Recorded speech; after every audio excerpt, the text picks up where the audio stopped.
ചിരിച്ചും കളിച്ച് 40 വർഷം കടന്നു പോയത് അറിഞ്ഞില്ല. ശരിയാ ചായ. ഇന്ന് നമ്മുടെ 40ാമത്തെ വിവാഹ വാർഷികമാണ്. ഇനി എത്ര കാലം ഈ ഭൂമിയിലുണ്ടാവോ? അങ്ങനെ പറയല്ലേ അച്ചായ. മരണത്തിന് പോലും അച്ചായനെ ഞാൻ വിട്ടുകൊടുക്കത്തില്ല. നിനക്ക് എന്നോടുള്ള വൈരാഗ്യം ഇപ്പോഴും തീർന്നിട്ടില്ലല്ലേ?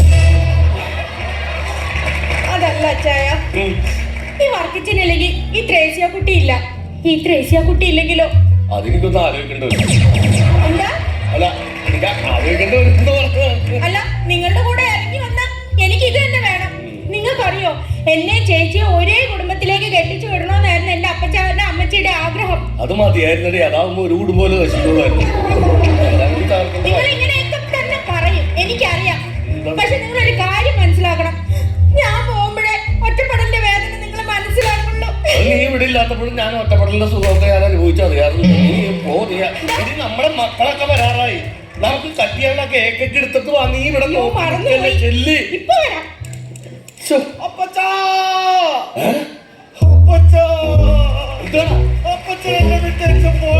നിന്റെ അപ്പച്ചനാണ് ഇവിടെ നിൽക്കുന്നത്. ഞാനാണ് ഇവിടെ നിൽക്കുന്നത്. അപ്പൊ അപ്പച്ചൻ പോയില്ലേ? ഇല്ല. അപ്പൊ അമ്മച്ചി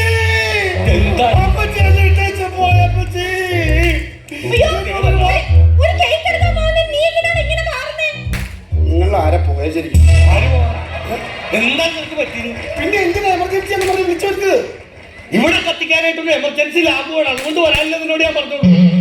അല്ല, നീ ഒറ്റയ്ക്കാണോ ഇങ്ങോട്ട് വന്നത്? വെറോണിക്കനെ കൊണ്ടുവന്നില്ലേ? വെറോണിക്ക അവിടെ തിരക്കല്ലേ? എന്ത് തിരക്ക്? വെറോണിക്ക നമ്മുടെ പഠിച്ചുകൊണ്ടിരിക്കല്ലേ? എന്ത് പഠിക്കുന്നു? അവക്ക് ഒരു 10-16 ഭാഷ നമ്മൾ കൈകാര്യം ചെയ്യുള്ളൂ. 16 ഭാഷ അറിയാമോ? നിന്നെ സമ്മതിക്കണോട്ടാ. ഒറ്റ ഭാഷ അറിയാവുന്ന ഇവരുടെ മുമ്പിൽ ഞാൻ എങ്ങനെ പിടിച്ചിരിക്കണമെന്ന് എനിക്കറിയാം. 16 ഭാഷയിലൊക്കെ ഉള്ള എനിക്ക് വിഷയമാ. അപ്പച്ചന്റെ മകളെ എനിക്ക് ഒറ്റ ഭാഷ അറിയാവുള്ളൂ. അതെ, നിന്നെ വിളിച്ചു വരുന്നത് വേറൊന്നുമില്ല. അപ്പച്ചന്റെ അമ്മച്ചിന്റെ 40ാമത്തെ വിവാഹ വാർഷികമാണ്. അപ്പൊ എല്ലാവരും വിളിച്ചു വെച്ചിട്ടുണ്ട്. അപ്പൊ ഈ കേക്കൊക്കെ കട്ട് ചെയ്ത് നമുക്ക് ഇന്നൊന്ന് ആഘോഷിക്കണം. മോളിക്കുട്ടിക്ക് ഇപ്പൊ വരും. അയ്യോ, മോളിക്കുട്ടിയും സണ്ണിക്കുട്ടിയും വന്നു. എവിടെ?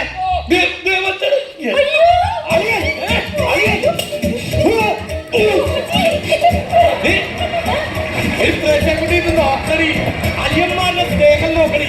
ഇതാണ് നിന്റെ ആങ്ങളെ കണ്ടു പഠിക്കേണ്ടത്.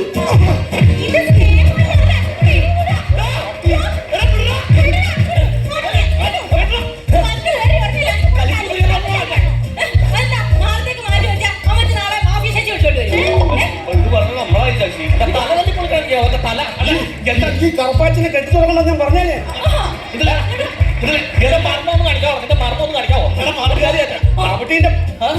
എന്താ പ്രശ്നം?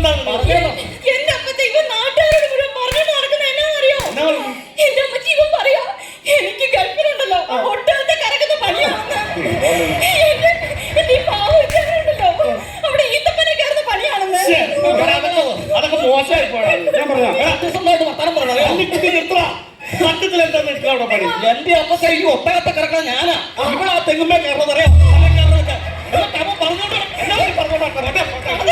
വിഷമാണെന്ന് ഇവരെന്താ പണി ചോദിച്ചോ? അമേരിക്കയിൽ എന്താ പണി ചോദിച്ചു? ഞാൻ സേവ് ന്യൂയോർക്കില് ഡിപ്പാർട്ട്മെന്റില്ല. അവൻ ഓഫീസിലാണ്. Save New York department. തൂത്തുവാറിലാവുന്ന പണി അറിയാമോ? മൊത്തമൊന്നുമില്ല, ഫുട്പാത്ത് മാത്രം. വിളിച്ചു വന്നേക്കാൻ എന്നാ കാര്യം എന്താ? അതെ, അപ്പച്ചന്റെ അമ്മച്ചിന്റെ 40ാമത്തെ വിവാഹ വാർഷികമാണ്. അതൊന്ന് മക്കളായിട്ടൊക്കെ ഞങ്ങൾക്ക് ആഘോഷിക്കണമെന്ന് ഭയങ്കര ആഗ്രഹമുണ്ട്. അതുകൊണ്ട് വിളിച്ചതാണ്. അപ്പൊ ഇനി നമുക്ക് സമയം കിട്ടുമ്പോൾ കേക്ക് മുറിക്കാം. കേക്ക് മുറിക്കാനുള്ള പരിപാടി. അയ്യോ, ഉദ്ഘാടനച്ചൻ പറഞ്ഞിട്ട് കേക്കിൽ തൊട്ട് പോകരുത്.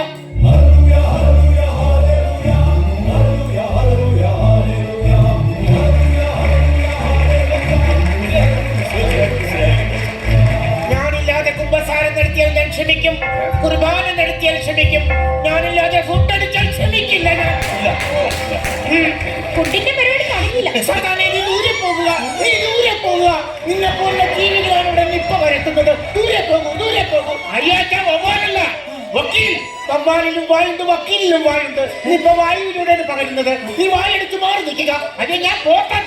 കണ്ടപ്പോ തന്നെ മനസ്സിലായി നീ പോത്താണെന്ന്. അഡ്വക്കേറ്റ് പോത്തൻ. ഓ, അഡ്വക്കറ്റുമാരിൽ പോത്തുണ്ടോ? അഡ്വക്കേറ്റ് കുഞ്ചറിയ പോത്തൻ മാക്കാച്ചി പറമ്പറി. എങ്കിൽ അഡ്വക്കറ്റ് മാക്കാച്ചി അവിടെ മാറി നിൽക്കും. അച്ഛോ ഞങ്ങളുടെ കുടുംബമൊക്കില്ല. എങ്കിൽ കട്ട് ചെയ്യാം, കേക്ക് കട്ട് ചെയ്യാം. അന്ന് ഞങ്ങള് മുറിക്കത്തെ.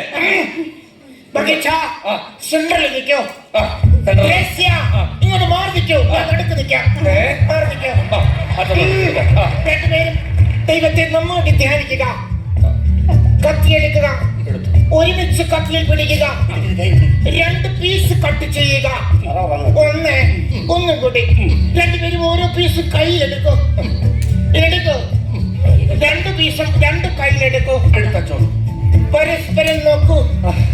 40ാമത് വിവാഹ വാർഷികം ആഘോഷിക്കാൻ പോവുകയാണ്. പരസ്പരം ഈ 2 കേക്കുകളും അടുപ്പിക്കൂ. എന്നിട്ട് എന്റെ വായിലേക്ക് വെക്കൂ. അത് ശരിയാവില്ല. അത് ശരിയാകില്ലേ? എങ്കിൽ നിങ്ങൾ പരസ്പരം ഈ കേക്ക് വായിൽ വെക്കൂ. ഞാൻ ഇതെടുത്തോളാം. എല്ലാം വേണ്ടത്. ഇങ്ങോട്ട്.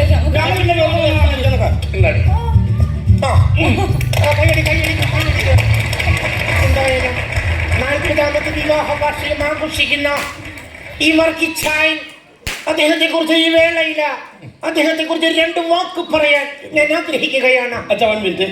വെറോണിക്ക അമേരിക്കയിൽ ലൈവിലുണ്ട്. ലൈവ് എല്ലാവരും കാണട്ടെ. അവരെടുത്താൽ ലൈവിൽ എന്നെ കിട്ടില്ല. അച്ഛനെടുത്ത്. പിന്നെ വേണ്ട, അമേരിക്കക്കാർ മൊത്തം അറിയട്ടെ. 40ാമത് വിവാഹ വാർഷികം അവർക്ക് ഒരു സന്തോഷമാകട്ടെ. പ്രിയമുള്ളവരെ, ഞാൻ ഈ മാന്യനെ ഈ വർക്കിച്ചിനെ പരിചയപ്പെടുന്നത് ഇത് വാസ് 1987-ലാണെന്ന് തോന്നുന്നു. 70-ല. അപ്പോൾ 1977. ഞാൻ നമ്മുടെ വികാരിയായിട്ട് ജോലി ചെയ്ത സമയത്ത് എന്നെ കാണാൻ വേണ്ടി പള്ളിമേടയിലേക്ക് ഈ വർക്കിച്ചൻ എന്ന് പറഞ്ഞ ഈ മാന്യൻ കയറി വരികയുണ്ടായി. ഈ മാന്യൻ ഇദ്ദേഹത്തെ കണ്ടപ്പോഴത്തേക്ക് എനിക്ക് തോന്നി, എന്തൊരു മാന്യൻ, എന്തൊരു അധ്വാനി, എന്തൊരു തേജസ്. പക്ഷേ അന്ന് രാത്രി തന്നെ ഈ മാന്യൻ വെറും പകൽ മാന്യനാണെന്ന് എനിക്ക് മനസ്സിലായി. കാരണം എന്റെ കപ്പത്തോട്ടത്തിൽ കയറി കോപ്പ കാട്ടി പറഞ്ഞു തിന്നവനാണ് ഈ വർക്കിച്ചനെന്ന് പറഞ്ഞ മരിച്ചാനി. അന്ന് ഞാനും കപ്പിയാരും കൂടി ഒരു മൽപിടുത്തത്തിലൂടെ ഈ വർക്കിച്ചനെ ഞങ്ങൾ പിടിച്ചു. തെങ്ങിൽ കെട്ടിയിട്ട് തല്ലി, നാട്ടുകാരും തല്ലി. പക്ഷേ നിങ്ങളൊന്ന് വിചാരിക്കണം, ഞങ്ങൾ തല്ലിക്കഴിഞ്ഞു പോയപ്പോൾ ആ കെട്ടടിച്ച് കെട്ടിയിട്ട് തെങ്ങിൽ കയറി തേങ്ങ നട്ടവനാണ് ഈ അങ്ങനെ കപ്പയും തേങ്ങയും കൊണ്ട് മാന്യനായി 40 വർഷം ആഘോഷിക്കുന്ന ഈ വർക്കി പെരിച്ചാലിക്ക് ഞാൻ അനുശോചനം രേഖപ്പെടുത്തുന്നു. ഇതിലും വേറെ ഒരു നീറ്റെടുത്ത് എന്റെ ധൈര്യത്തേക്ക് വെക്കണമായിരുന്നു. അച്ഛൻ എന്റെ വീട്ടിലോട്ടൊന്ന് വരണം. എന്നാത്തിനോ? ഞാനൊരു പുതിയ പട്ടിയെ വാങ്ങിച്ചു. ഭർത്താവേ, സാധാരണ പുതിയ വണ്ടി മേടിക്കുമ്പോഴാണ് അച്ഛനെ വിളിക്കുന്നത് വെഞ്ചരിക്കാൻ. ഇത് പട്ടീനെ വിളിച്ചിട്ട് വെഞ്ചരിക്കാനോ? ശരി ശരി, വരാം. പട്ടി കടിക്കുമോ? അല്ല, അത് കടിക്കുമെന്ന് അറിയാൻ വേണ്ടി അച്ഛൻ വരാൻ പറഞ്ഞു. പട്ടീനായിട്ട് കടിപ്പിക്കാനുള്ള പരിപാടിയാണല്ലേ, ഞാൻ വരത്തില്ല. അപ്പോഴേ അപ്പച്ചനും അമ്മച്ചിക്ക് എന്നാ ആഗ്രഹം വെച്ചാൽ പറഞ്ഞോ, ഞങ്ങൾ സാധിച്ചു. അച്ഛൻ പറ. നീ പറഞ്ഞാൽ മതി. അച്ഛൻ പറ. ആരെങ്കിലും ഒന്ന് പറ. ഒരു ആഗ്രഹം പറയാനാണോ ഇല്ലല്ലേ? ചൊടിയല്ലേ കല്യാണം കഴിച്ചത്? നമ്മുടെ കല്യാണം വീഡിയോയിലൊന്നും പിടിച്ചിട്ടില്ലല്ലോ. അപ്പൊ നമ്മുടെ കല്യാണം ഒന്ന് വീഡിയോയിൽ പിടിച്ചെനിക്കൊന്ന് കാണണം എന്നൊരു ആഗ്രഹമുണ്ട്. അത്രേ. അതെ, നിങ്ങളുടെ അമ്മച്ചിക്ക് ഒരു ആഗ്രഹം. നിങ്ങളുടെ അമ്മച്ചിനെ ഞാൻ വിളിച്ചോണ്ട് പോകുന്നതാണ്. അപ്പൊ അക്കാലത്ത് വീഡിയോ ക്യാമറ ഒന്നും ഉണ്ടായിരുന്നില്ല. അപ്പൊ ഞങ്ങളുടെ കല്യാണം ഒന്നുകൂടി വീഡിയോ കൂടെ ഷൂട്ട് ചെയ്ത് ഞങ്ങൾക്കൊന്ന് കാണണം. വകുപ്പുണ്ട്. സെക്ഷൻ 456, 271, 326, 66. അങ്ങനെ അങ്ങ് പറഞ്ഞ പോലെ കടങ്ങൾ എല്ലാവർക്കും ഉണ്ട്. അതിവിടെ വിളിച്ചുകൊണ്ട കാര്യമുണ്ടോ? ഇതങ്ങനല്ല, ഇവര് വീണ്ടും വിവാഹം കഴിക്കണം. ഞങ്ങൾ വിവാഹം കഴിച്ചേക്കണതാണല്ലോ. അല്ല, അത് സാരമില്ല. രണ്ടാമത് നമുക്ക് വിവാഹം കഴിക്കാം. അതെ, ഇപ്പോഴത്തെ ബന്ധോ? ഇപ്പോഴത്തെ ബന്ധം തന്നെ ഇപ്പൊ ഡിവോഴ്സ് അത് ചെയ്യണം. ഡിവോഴ്സ് ഒക്കെ നടക്കുമോ? പിന്നെ നടക്കും. ഇന്ന് രാവിലെയാണ് നടത്തിയിട്ടല്ലേ വന്നത്.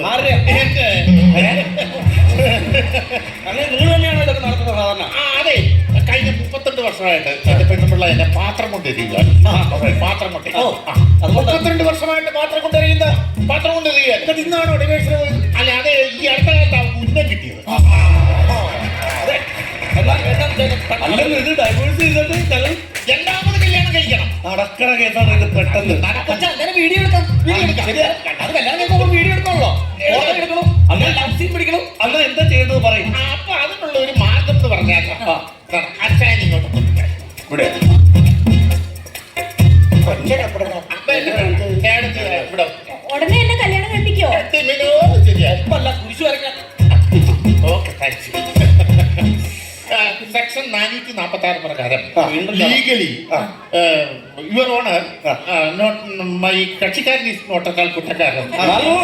നന്നായിട്ട് ഇംഗ്ലീഷ് പറയുന്നുണ്ട്. മൈ കക്ഷിക്കാരൻ ഈസ് നോട്ടത്താൽ കുറ്റക്കാരൻ. അതിൻ പ്രകാരം ഈ സെക്കൻഡിൽ തന്നെ നിങ്ങൾ ഡൈവോഴ്സ് ആയി. അച്ഛായ എന്ന് വിളിക്കരുത്. ഇപ്പൊ നിങ്ങൾ ഡിവോഴ്സ് ആയിരിക്കുകയാണ്. നിങ്ങൾ ഇതിന് വേർതിരിച്ചിരിക്കുകയാണ്. അന്യ പുരുഷനാണ്, അന്യ സ്ത്രീയാണ്. അന്യ സ്ത്രീ ഒരിക്കലും അന്യ പുരുഷനെ അച്ഛായ എന്ന് വിളിക്കാൻ തിരിസഭ സമ്മതിക്കില്ല. അല്ല, അവളെന്ത് കിട്ടിയതാണ് ഡിവോഴ്സ് ആയി. കാര്യമില്ല. ഇനി നിങ്ങൾ അടുത്തടുത്ത് നിന്നാൽ പോലും അത് അനാവശ്യമാണ്. അല്ല,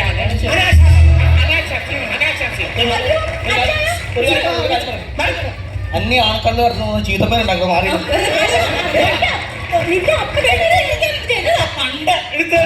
പുരുഷനാണ്. ഞങ്ങളുടെ അമ്മച്ചിയെ കെട്ടണമെങ്കിൽ ഞങ്ങളുടെ പെണ്ണ് ഇപ്പൊ ഞങ്ങളുടെ ഭാഗത്ത് നിൽക്കുന്ന പെണ്ണാണ്. നിങ്ങളുടെ ഭാഗത്ത് നിൽക്കുന്ന ചെറുക്കനാണ്. അത്യാവശ്യം ക്വാളിറ്റിയും കാര്യങ്ങളുള്ള ഒരാളാണ് ഞങ്ങളുടെ പെണ്ണ്. അതിന് ചേരുന്ന രീതിയിലുള്ള കല്യാണമാണെങ്കിൽ നമുക്ക് ആലോചിക്കാം.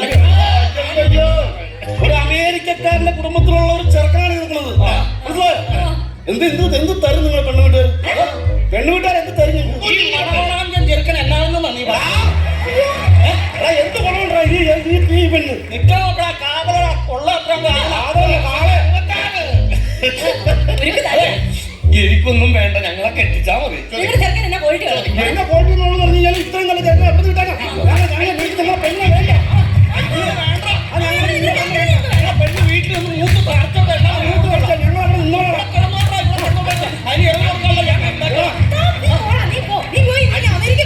നീ പോടി, നീ പനക്കറ പോടി.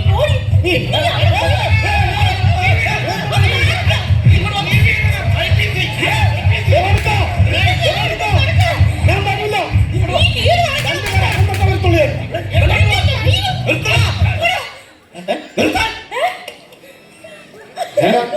ഞങ്ങൾ പിന്നെ കെട്ടി.